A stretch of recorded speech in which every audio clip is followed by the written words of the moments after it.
Wife's STD report exposed her cheating. I abandoned her in the hospital with piles of medical bills. I, 40 male, have been married to Lauren, 41 female, for 6 years. We weren't a couple that screamed love from the rooftops, but there was mutual understanding and respect.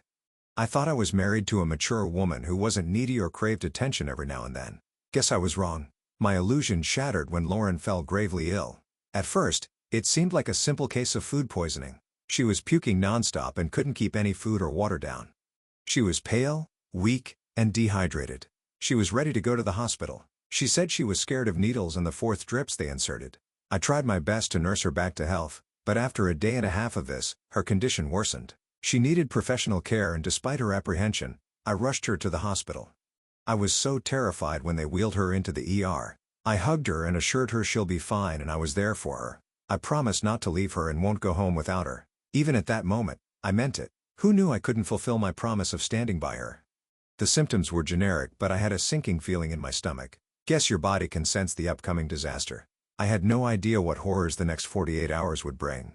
Lauren's condition got stable in a few hours, but she's gotten too weak and pale. Doctors wanted to understand if there was any underlying condition that prompted her diarrhea.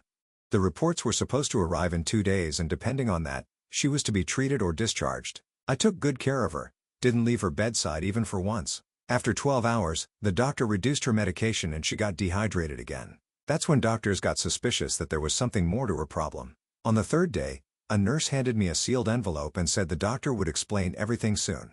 Lauren was asleep in her bed, hooked up to an IV drip, looking frail. I don't know why I tried opening that envelope, but I was equally impatient to wait for the doctor, so I opened it myself. At first, the words didn't register. My brain refused to process them. Positive for chlamydia.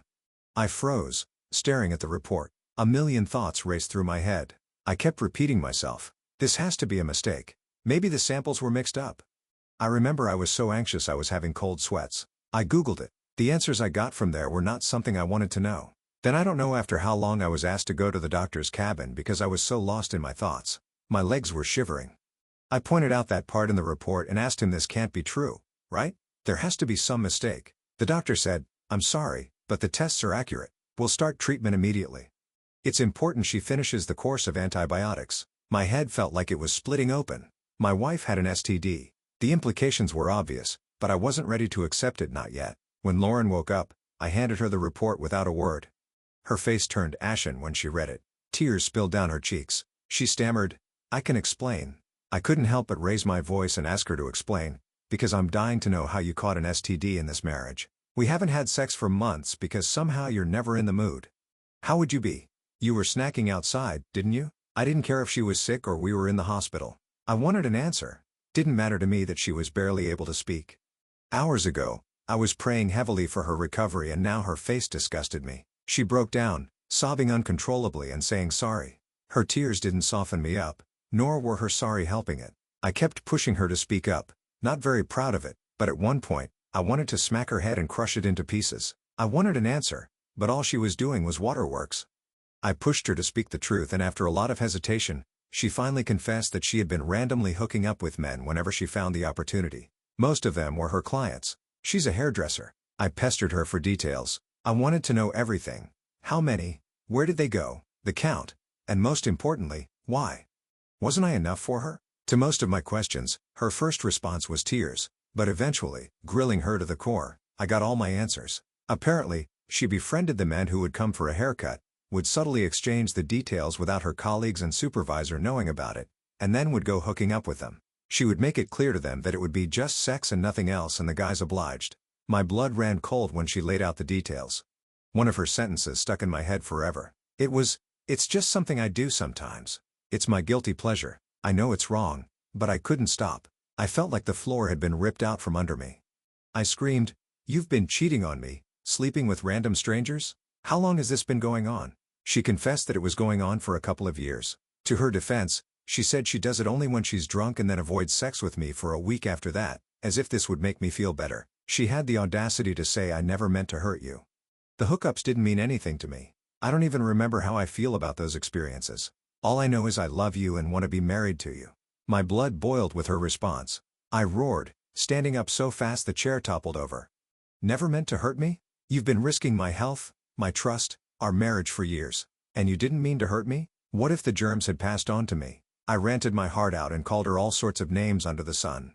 She risked herself and me just for the sake of temporary pleasure. She begged me to give her a chance to explain. Her excuse was she used protection, so she felt safe. She slept around like a slut, hoping she would never get caught. She reached for my hand. I pulled away yelling, "You're disgusting. I can't even look at you right now."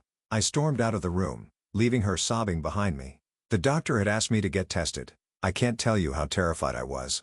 There was a high chance that I was infected, maybe asymptomatic. I gave my blood sample and stormed out of the hospital while they extended her hospital stay to further treat her for chlamydia. I drove around aimlessly for hours, my mind replaying every moment of the confession, the betrayal, the lies, the sheer disrespect. My phone buzzed with messages from her, but I ignored them. I couldn't deal with her right now. I devised a plan. I wasn't going to lure Waltz back into my life as if nothing had happened. I packed all her belongings, her clothes, her makeup, her stupid collection of scented candles, and dumped them in her car in the basement. I called a cleaning service to disinfect the entire apartment. Call me crazy, but I felt she had spilled the germs all over my place. I wanted every trace of her gone. Then I hunted for a lawyer and booked an online meeting to discuss my case. I was certain not to spend a day with this disgusting woman. I never showed up at the hospital after that. I even got a call from the hospital to pay the bill so that her treatment went smoothly. I couldn't care less about her existence. She sent me angry voicemails accusing me of being a terrible husband. She even said we had vowed to take care of each other in sickness and that I was breaking my vows by abandoning her. I was literally fuming at this. She's the one talking about vows. What happened to the vows of not taking other men apart from me? Why didn't she think of this vow before opening her legs to every loser out there? The gaslighting was so pathetic. I can't tell you. The day that she was supposed to be discharged, my phone was bombarded with calls from her in the hospital. I ignored all of it. I knew they were calling me to pay the bills. It had exceeded the coverage provided by the insurance. I was getting a copy of the bill in my email. I knew she didn't have that much in her card to pay the bill. But why do I pitch in? She got effed up and boy do I pay the bill for her treatment.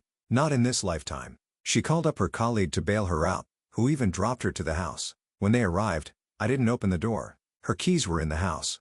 She didn't carry it when I got her admitted, so she couldn't use it to unlock. I screamed out loud saying she isn't allowed inside my house and that she can find her stuff in the basement. I had loaded her car trunk with her valuable stuff and left her clothes and other non-expensive items in the basement. I slipped her car key from inside the door. She was crying and knocking relentlessly and wanted to be let inside the apartment. After a while, I saw her colleague drive off, leaving Lauren alone at my door. I really had to control my urge to open the door. She was crying. She had nowhere else to go in this condition. She pleaded for a chance to talk and sort out the stuff. She even begged me to have mercy until she got well and then I could do whatever I wanted. I couldn't believe she wanted me to be sensitive towards her condition. Really? You've been effing around the city and catching germs, and I should be acting sensitive? F your butt. She had the nerve to say sorry and that it was a mistake, which we can work out once she gets better. I screamed it wasn't a mistake. You made a mockery of our marriage. I can't even stand to look at you. Now, get off my property. She cried for some time, and then I saw her driving off with her car. She must have collected her stuff from the basement. Meanwhile, the results came out. Thank God, it was negative. I felt a brief moment of relief. I felt as if I dodged the bullet, but the fact that she'd put me in that line of fire was unforgivable. Also, the doctor told me to repeat the test after a month. Sometimes it takes a while for the virus to show up in the test. Could be dormant. I don't know. So there was still a chance I was infected, but not detected. I got the slot from the lawyer and initiated the divorce proceedings. Right now, I don't know where she is or how she's been holding up. She constantly texts me asking for forgiveness and at least letting her stay in the house until she recovers. Of late, her messages have changed from pleading to threatening. She's angry and that I abandoned her in this condition, and she would tell everyone how horrible of a husband I am. Well, good for me if she spills her tea. I'll just sit back and enjoy. Excuses, excuses. Her excuses about it being a guilty pleasure or not meaning to hurt you don't undo years of lies and dumb decisions she's made. Your response is totally valid, and her attempts to guilt-trip you into taking her back or letting her stay show a true lack of accountability for her actions. You're not abandoning her out of nowhere. You're choosing to protect yourself after being lied to and put at risk for years. Update 1. I got tested again, and thank God it's still negative. Lauren didn't give up easily. She called her parents telling them I had abandoned her at the hospital and also kicked her out of the house. Without any call or reasoning, they showed up at my house demanding an explanation. I didn't sugarcoat it. I asked them, did she tell you the reason? If not, Don't you think you should have first asked her for the details before showing up in accusation mode? Anyway, now that you're here, let me tell you, your daughter cheated on me. No. She didn't date anyone or fall in love with someone, but she hooked up. Not with one, but with multiple men and got herself an STD and put my health at risk too. Did she tell you this? Of course, she didn't. How would she? She was busy portraying herself as the victim. Their shock on their face was priceless. Her mother called her up immediately, asking her if all of this was true. I don't know what she said from the other end that her mother started yelling at her and calling her dumb and stupid. Her father's face turned red with rage. He snatched the phone from her mother's hand and yelled, "Do you have no shame in doing such things? On top of that, you lied to us that he's abandoned you. You know what? Wherever you are, stay there. We've got nothing to do with you." He handed over the phone back to her and stormed out. She also followed him, shouting on the call. When the paperwork was ready, my lawyer called Lauren to ask for her address to ship the papers. She gave her home address. As soon as the papers reached them, her mother called me requesting to give her a chance. She told me Lauren lived in a motel for a week after I threw her out, but her condition deteriorated. She begged her mother to save her life and they helplessly had to take her in. She was fired from work because her colleague who accompanied her home somehow got to know about her illness and, you know, the taboo around STDs. She went and spilled the beans to the salon manager. Lauren, of course, blamed me for exposing her, but I didn't care. I wasn't going to protect her reputation after what she'd done to me. Her mom asked me if I could show some compassion while she recovers from her health, and she said she wasn't in a condition to go through a divorce because her mental health has also gone for a toss. She requested me to postpone the divorce proceedings if possible or maybe help her out with medical bills. Lauren has lost her job and has burned her savings paying for her medical bills. She even suggested we get back together until she's back on her feet. It was such an outrageous request. I mean, her daughter went around town effing men and now when she got effed up, she wants me to have her back. Funny, right? I laughed bitterly saying she made her bed and now she has to lie in it. Lauren also sent me a large email with a heartfelt apology. This was the first time she was actually apologizing. Until now, it was all gaslighting and trying to play the victim. She was asking for a chance to prove herself and she'll become a better wife. I didn't respond to it. She told me she felt like a ghost of her past life. She's broke. The medical bills are piling upon her. Doesn't have a job. Her reputation is ruined. Now, she might not get a job in other salons. Might have to switch careers.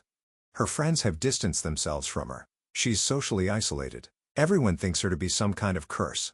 Even her siblings have outcasted her and don't visit their parents as Lauren has been staying there. Her father is a traditional man and couldn't take the humiliation she brought to the family.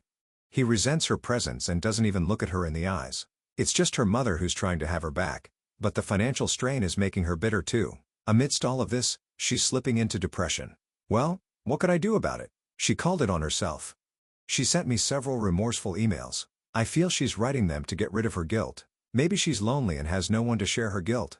Her parents still call occasionally, asking if there was the slightest chance of reconciliation. She's been getting into the dark well of depression.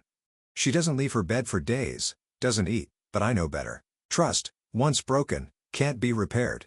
Lauren thought she could have her cake and eat it too. She was wrong. Now, she's living with the consequences of her actions. Lauren lied, cheated, jeopardized her health, and tried to manipulate her way out of accountability. It's not your job to clean up her mess. Her mother asking you to postpone the divorce or help financially is frankly absurd. Reconciliation until she's back on her feet? What? Update 2. Our divorce got finalized. It was such a messy one. Lauren refused to cooperate. She was holding on her grounds that she deserved a chance and wanted to be treated with sympathy and compassion because of her health issue. She would often break down in the front of the magistrate and swore to do everything to save the marriage. I sued her for risking my life by exposing me to the deadly virus. To her defense, she said she avoided sex with me in order to protect me. Also, she was using protection as if this was going to justify her cheating. It was so difficult for me, yet I stood firm on the grounds that I didn't want to live with that woman at any cost.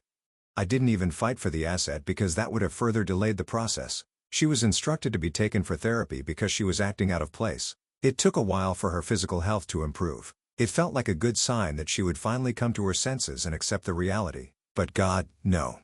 Once she got rid of her disease, she was begging me for a chance on the ground that she was now pure and free of illness. Am I supposed to have her back just because she successfully battled an STD? I can't even express how emotionally daunting it was to deal with her a nuisance. The worst part is, she gets all the sympathy for being ill and going through a divorce while battling clinical depression. No one even tried to understand how difficult it is for me. I faced the betrayal. It's so hard for me to live with the thought that my wife didn't think I was enough for her and she went around effing other men. She put my health on the line. I had to pay for her alimony. I had to share half of my assets. Why? Because I chose not to give another chance to the cheating wife. You can now well understand how ugly the divorce went. Despite all of this, Lauren was still dragging the stuff. A couples counselor was assigned to us and that helped us a lot. Until then, I was undermining the role of a neutral marriage counselor. Had I known it, I would have taken it earlier. He was able to bring out the stuff from her and put it out in the open.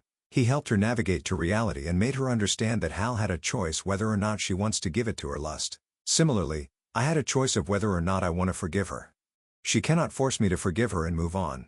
The part of saving the marriage had sailed long back, so it was better that she opened her eyes and accepted the reality. So finally, it's over now and I'm moving forward with my life. As you can probably figure out from the timeline of my posts and updates, it's almost 2 years since all these started. I do feel like a new life, but I feel drained from all the stress and anxiety I've been dealing with. I feel like disappearing or maybe moving to a new place where no one knows me. Just so sick of everything. I'm still seeing a therapist and hope I can come out of this low phase soon and restart my life. I'm sorry, OP. Losing half of your assets and paying alimony after being betrayed is a hard pill to swallow, but you definitely don't owe her anything, especially forgiveness.